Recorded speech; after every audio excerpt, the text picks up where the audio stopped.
আর তো 20 জন বারাটি আছিল আর বারাটি বেকুন গিয়ে আর পানির অভাবে গিয়ে দি অনেক দোকানদার আছে, অনেক ফ্যামিলি বাসা ভাড়া আছে, সব পানি নিয়ে কষ্ট আছে।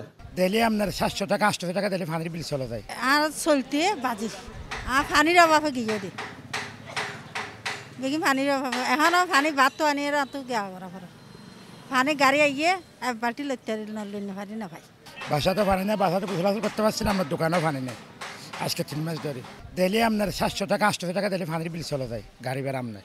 পানি ওখান থেকে আনতে হয়, ওখান থেকে আনতে হয়, তো পানি দিয়ে নাম নেই, পানি বন্ধ করে দেয়, অনেক লোক থেকে দিয়ে আনতে হয়। এত কষ্ট পাচ্ছি, মানে পানি একটু করে আসছি লিখবি, এরপর মানে ওই বদম্য খাম যে নাহলে এদিক দিয়ে আনতে হয়। এরপরে বলতেছি এখন বাসা ছেড়ে দেবো পানির জন্য। এতটা বাচ্চা নিয়ে এত কষ্ট কোনোদিন পাই নাই। খাবার রান্নার জন্য পানি লাগে না, খাওয়ার জন্য পানিটা শুধু বাইরে থেকে আনতে হয় মানুষের। তারপরে রান্না বান্না তো করতেই পারি না, বাইরে থেকে কিনে কিনে খেতে হচ্ছে এই পানির জন্য। লবণাক্ত বলতে যে আপনার এখানে 420 ফুটের উপরে যেগুলো লেয়ার আছে এগুলো পানির লবণ এবং আয়রন। বিশেষ করে লবণ মানে আপনার গাঢ় লবণ, পানি ব্যবহার করাই যায় না এগুলো। কক্সবাজারের পানি যে অবস্থা হয়ে যাচ্ছে, আগামীতে আমার কক্সবাজারের পানির মধ্যে লবণাক্ততা যে হারে বেড়ে যাচ্ছে, এখানে পানির একটা বিরাট একটা আপনার অকাল পানির জন্য একটা মানুষ ভুগবে। যে মেইন রোড আছে, মেইন রোডের উত্তর পাশে কোনো জায়গায় পানির স্তর ভালো স্তর এখন পাওয়া যায় না, সবাই লবণাক্ত পানি ব্যবহার করছে। কষ্টের মধ্যে মানুষ ব্যবহারের পানিটা পর্যন্ত মানুষের অস্বাভাবিকভাবে কষ্ট হচ্ছে। পর্যাপ্ত পরিমাণে অজুর পানি পর্যন্ত এখানে পাওয়া যাচ্ছে না এখন।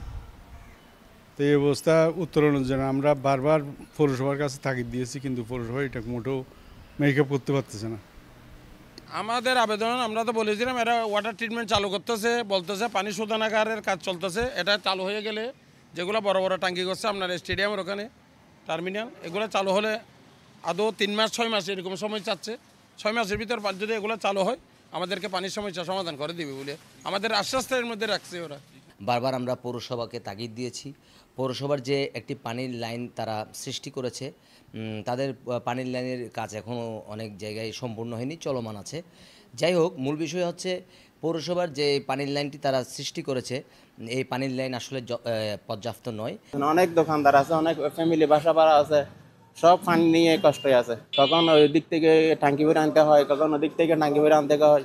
পানির খুব সমস্যা হয়ে গেছে আমাদের। এই পরিষেবা মেয়রকে দেখার উচিত এগুলো।